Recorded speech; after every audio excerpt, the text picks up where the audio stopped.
कि अगर असदुद्दीन ओवैसी साहब को 15 मिनट के लिए इस देश का गृह मंत्री बना दो, 15 मिनट के लिए अगर गृह मंत्री बना दो, तो आप देखो कि क्या पाकिस्तान का हालत होता है। बिहार का एक नेता है राणा रणजीत सिंह, तो इस बार असदुद्दीन ओवैसी के पार्टी से वो इलेक्शन में खड़ा हो रहा है। कहने का मतलब ये है कि इस बार अगर पाकिस्तान के खिलाफ अगर किसी ने अगर खोल कर बोला है तो वो असदुद्दीन ओवैसी है। जो कभी बहुत सारे ऐसे जो पार्टी है जो असदुद्दीन ओवैसी का नाम तक नहीं लेता था, वो आज असदुद्दीन ओवैसी का नाम खुल करके ले रहा है कि वाकई में अगर पाकिस्तान के खिलाफ किसी ने बोला है, अगर किसी ने अगर मन से लतारा है, अगर ललकारा है, तो वो असदुद्दीन ओवैसी है।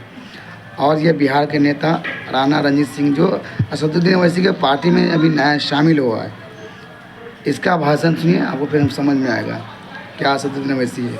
और मुसलमान कभी भी देश से गद्दारी नहीं कर सकता है। यहीं पैदा हुए और यहीं पे मरेंगे, हर चीज़ हम लोग का यहीं पे मोहब्बत करते हैं और करेंगे और करते रहेंगे मरते दम तक। तो हिंदुस्तान से हर इंसान मोहब्बत करता है। जब हमारे तो आपस में लड़ाना चाहता है और देश को बर्बाद कराना चाहता है, उस सब को ध्यान नहीं देना। पहले मैं बात करता हूँ मुद्दे की, इसके पहले वीडियो को देख लेते हैं। असदुद्दीन ओवैसी साहब को 15 मिनट के लिए इस देश का गृह मंत्री बना दो, 15 मिनट के लिए अगर गृह मंत्री बना दो, तो आप देखो कि क्या पाकिस्तान का हालत होता है। 15 मिनट के लिए अगर गृह मंत्री बना दे तो पाकिस्तान में क्या हाल होगा। सच बात है, असदुद्दीन ओवैसी को जाहिर नेता नहीं बल्कि बैरिस्टर है, पढ़े लिखे। अगर हिंदुस्तान में सबसे ज़्यादा पढ़े लिखा नेता है तो असदुद्दीन ओवैसी है। उन्होंने यही मैसेज दिया कि अगर असदुद्दीन ओवैसी साहब को 15 मिनट के लिए इस देश का गृह मंत्री बना दो, 15 मिनट के लिए अगर गृह मंत्री बना दो, तो आप देखो कि क्या पाकिस्तान का हालत होता है। इन्हीं उस सांसद को जवाब देने के लिए तैयार है जिसने कहा था कि ढाका मिनी पाकिस्तान है। हिंदुस्तान, हिंदुस्तान, हिंदुस्तान। जब हमारे दुश्मन ये चाहेंगे कि कश्मीर में धर्म के आधार पर हमारे भाइयों को मारेंगे और मार करके पूरे भारत में हिंदू मुसलमान की लड़ाई करा करके, क्योंकि पाकिस्तान के पास ऐसा कोई ताकत नहीं है कि वो हिंदुस्तान का मुकाबला कर सके। केवल एक ही उन्होंने सोचा कि हिंदू मुसलमान करके हमें आपस में लड़ा करके हमारे देश में जहर फैला करके वो हमें हरा देंगे, हमें बर्बाद कर देंगे। लेकिन हमारे सदर असदुद्दीन ओवैसी साहब जैसे नेता, हिंदू समाज के भी कई नेता, उन्होंने आकर के पहल किया और फिर से ये साबित किया कि एक एक मुसलमान इस देश का उतना ही भक्त है। पुराना इतिहास है, इंडिया गेट पे आपका नाम दर्ज है। ये इंतजार हम लोग पिछले 1 साल से कर रहे थे। हम लोग के शेर, हम लोग के लिए गर्व का विषय, हमारे पार्टी, हमारे देश के लिए एक मिसाल कायम करने वाले ऐसे हमारे सदर बैरिस्टर असदुद्दीन ओवैसी साहब का आगमन हुआ, जिसकी प्रतीक्षा हम लोग पिछले 1 साल से कर रहे थे। आज ये मुकम्मल हुआ। इस सब के लिए आप सब लोग इस आज के दिन के लिए बधाई। और एक क्रांतिकारी दिन, एक ऐतिहासिक दिन। हर पार्टी के लोग, हर इलाके के लोग, बड़े बड़े नेताओं, चूंकि चुनाव भी सर पे है, ये चर्चा का विषय बना हुआ है कि ढाका में जो जलसा होने वाला है इसके बाद क्या होगा, इसके अगल बगल जो विधानसभा है उसका समीकरण क्या बनने जा रहा है, इसकी चर्चा हर चौक चौराहे पे हो रही है। एक मैं आपसे आग्रह करना चाहता हूं, कुछ साल पहले आपके एक सांसद थी जिन्होंने कहा था कि ढाका मिनी पाकिस्तान है, आप सबको याद होगा।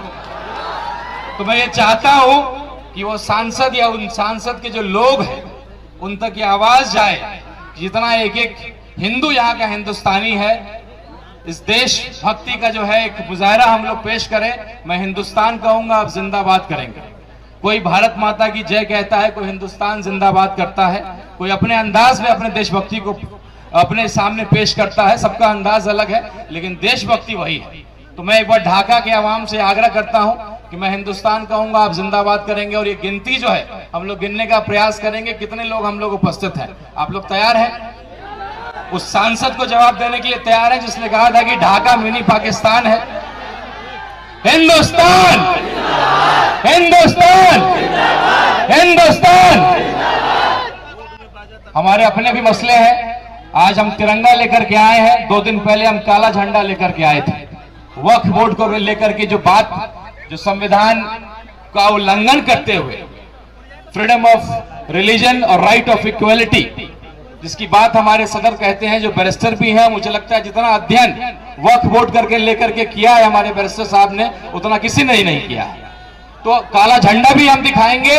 और जब वक्त आएगा, जब हमारे दुश्मन ये चाहेंगे कि कश्मीर में धर्म के आधार पे हमारे भाइयों को मारेंगे और मार करके पूरे भारत में हिंदू मुसलमान की लड़ाई करा करके, क्योंकि पाकिस्तान के पास ऐसा कोई ताकत नहीं है कि वो हिंदुस्तान का मुकाबला कर सके।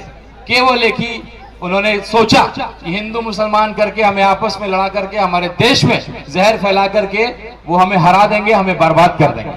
लेकिन हमारे सदर असदुद्दीन ओवैसी साहब जैसे नेता, हिंदू समाज के भी कई नेता, उन्होंने आकर के पहल किया और फिर से ये साबित किया कि एक एक मुसलमान इस देश का उतना ही भक्त है। पुराना इतिहास है, इंडिया गेट पे आपका नाम दर्ज है। आपकी जनसंख्या तब भी कम थी, लेकिन जितना जनसंख्या आपके इंडिया गेट पे लिखा हुआ है, आपके शहीदों का नाम लिखा हुआ, दोबारा नौबत आएगा तो ढाका नहीं पूरे देश का एक एक मुसलमान सीने पे गोली खाने के लिए तैयार है। तो आज जब देश की बात आएगी, बाहरी से लड़ने की बात आएगी, आतंकवाद से लड़ने की बात आएगी, तो हमारा पूरा देश याद रखेगा, एक रहेगा और मुकाबला करेगा। ये जो कार्यक्रम का नाम हम लोगों ने रखा, जिसका नाम हम लोगों ने रखा आतंकवाद के खिलाफ ओवैसी साहब का जिहाद। जिहाद शब्द एक उर्दू का बड़ा खूबसूरत शब्द है, जिसको हम अक्सर लोग गलत तरीके से इंटरप्रेट करते हैं। जिहाद का मतलब लफ्ज जिहाद, गलत तरीके की बातें। जिहाद का असली मतलब होता है किसी भी नाइंसाफी के खिलाफ लड़ना, संघर्ष करना, कुछ गलत हो रहा हो उसके खिलाफ संघर्ष करना, तो एक जिहाद है। जिस तरीके से हमारे सदर पाकिस्तान को जवाब दे रहे हैं, एक एक बात कह रहे हैं, वो हिंदुओं का भी गर्व से सीना फूल रहा है। वक्फ बोर्ड की बात आएगी, मैं एक हिंदू समाज का लड़का हूं।